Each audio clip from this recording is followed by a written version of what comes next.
predicts how long it would take to wipe North Korea off map. Retired U.S. Air Force Lieutenant General Tom McInerney made an announcement on Fox News on Monday. He said that if the North Korean regime decided to launch a nuclear attack on the U.S. or South Korea, the despotic regime would only about 15 minutes to enjoy it because then the country would no longer exist.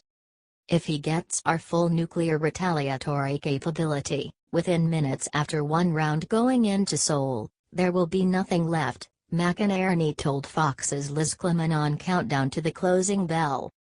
Advertisement. If you go to Airborne Alert, we used to call it Chrome Dome, with nuclear weapons, and then we start building up our other forces, etc., he will not last 15 minutes, McInerney said. The U.S. Air Force has control of all ICBMs in the U.S. arsenal. They are all prepped and ready to go at all times. As are the nuclear bombers. There are bombers that run a rotation in Guam, but the regular duty station for the nuclear bombers is Minot, North Dakota and Barksdale, Louisiana. The Washington Post announced on Tuesday that U.S. intelligence reports on the progress of North Korea's nuclear program had believed that the regime is now miniaturizing the nuclear bombs. They believe that the nation now has around 60 nuclear devices. Advertisement. McInerney gave his solution to the impending danger from North Korea. I would form a political area treaty organization, similar to NATO, he told Clement.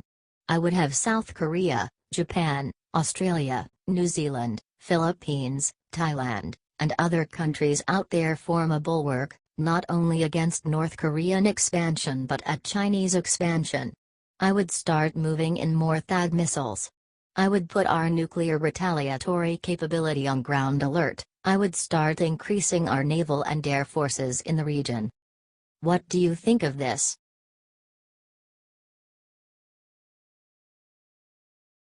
Breaking: Australia takes massive stand for America puts squeeze on North Korea. Nuclear tensions between North Korea and the United States are escalating. North Korea threatened to launch a missile attack against Guam, an island territory in the Western Pacific that belongs to the USA. As a response to this threat, the U.S. President Donald Trump said that North Korea will meet fire and fury if they continue threatening our country. The whole world is watching this ongoing feud and everyone is waiting to see the next moves of both countries. If North Korea launches a missile attack, the United States will not sit and wait to see what happens next. Our country is more than ready to defend itself, even if that means the conflict may end up in war. Some countries are standing with America against North Korea and their leader Kim Jong-un. Among those is Australia. Their Prime Minister Malcolm Turnbull announced that if North Korea attacks the U.S. mainland or its territories, Australia will instantly join the conflict. Breitbart reports, America remains by its partners, including Australia obviously, and we remain by the United States, Mr. Turnbull told nearby radio station 3A on Friday morning. So be sure about that. On the off chance that there's an assault on the U.S., the ANZUS Treaty would be conjured and Australia would go to the guide of the United States, as America would go to our guide in the event that we were assaulted. The Australia, New Zealand, United States Security Treaty, also known as the ANZUS Treaty, ties the U.S., Australia and New Zealand together in a pact to cooperate on military issues in the Pacific Ocean area. If any of these three countries face an attack, each country will meet the common threat. Turnbull also said that he talked about North Korea's action with the Vice President of the United States Mike Pence. According to Turnbull, it's the worst flashpoint on the planet today. He also added that the terms of the Australia-US Union are clear. But be under no misapprehension, in terms of defense, we are joined at the hip, he said. The American alliance is the absolute bedrock of our national security. If there is an attack on the U.S., we would come to their aid. Now, how that manifests itself obviously will depend on the circumstances and the consultations with our allies, according to Patriot Report. If North Korea attacks our country or any territory of ours, they will meet fire and fury, as President Trump said. We have our allies like Australia and New Zealand to defend us as well. Hopefully, more countries will follow their examples.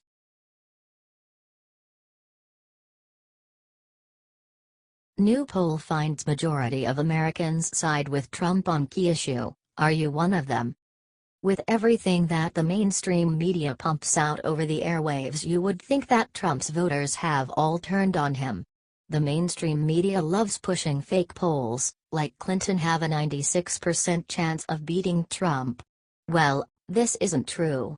It would seem that the majority of Americans do not see Trump's common-sense travel ban as a Muslim ban.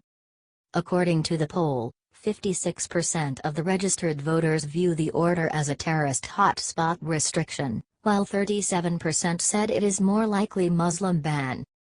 Advertisement.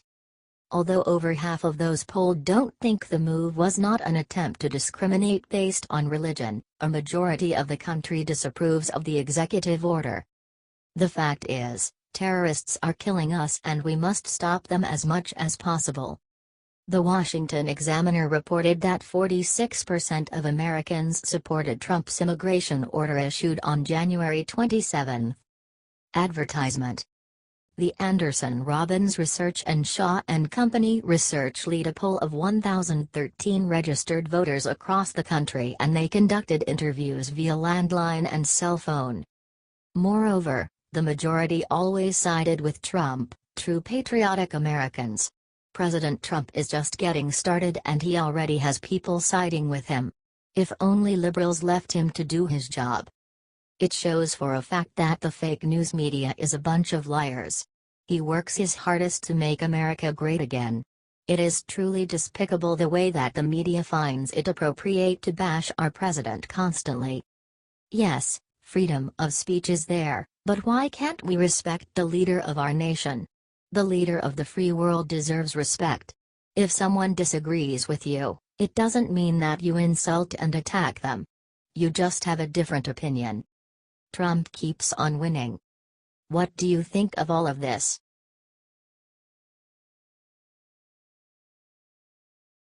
Trump's lawyer Sekulow finally gets to bottom of Lynch-Clinton Tarmac meeting. New details emerge about the Tarmac meeting between former Attorney General Loretta Lynch and former President Bill Clinton. The meeting took place in Phoenix in June 2016, right before Department of Justice was about to decide if former Secretary of State Hillary Clinton revealed classified information when she used her private email account. Insider Fox News reports, due to a Freedom of Information Act request from the American Center for Law and Justice, ACLJ, the DOJ released 413 pages of documents related to the June 27, 2016 meeting. According to the documents, reporters didn't want to cover the meeting and Lynch didn't use her real name for official DOJ emails, even those regarding the meeting. According to Trump's lawyer Sekulow, the documents reveal the emails between the FBI and the DOJ, and the DOJ and the White House, related to the meeting. Insider Fox News reports, "We do know that this reached the FBI, the Department of Justice. At the Department of Justice, went as high as the Attorney General. At the FBI, at least to the Chief of Staff too, then FBI Director, James Comey," Sekulow said. "And we now have an email that goes from the Department of Justice to the White House, to the press secretary there." One of the people in the emails was revealed. Her name is Paige Herwig, who was a counselor to Lynch at the time. Herwig now is the attorney for the Democrats in the Senate Judiciary Committee, which is investigating Lynch. Insider Fox News reports, Sekulow also noted that the documents are heavily redacted, including an email of talking points to be used in response to media inquiries about the meeting. Sekulow is hoping to get the unredacted documents when he goes back to court because the documents were never supposed to be redacted. He is getting to the bottom of this controversial meeting. Watch more here.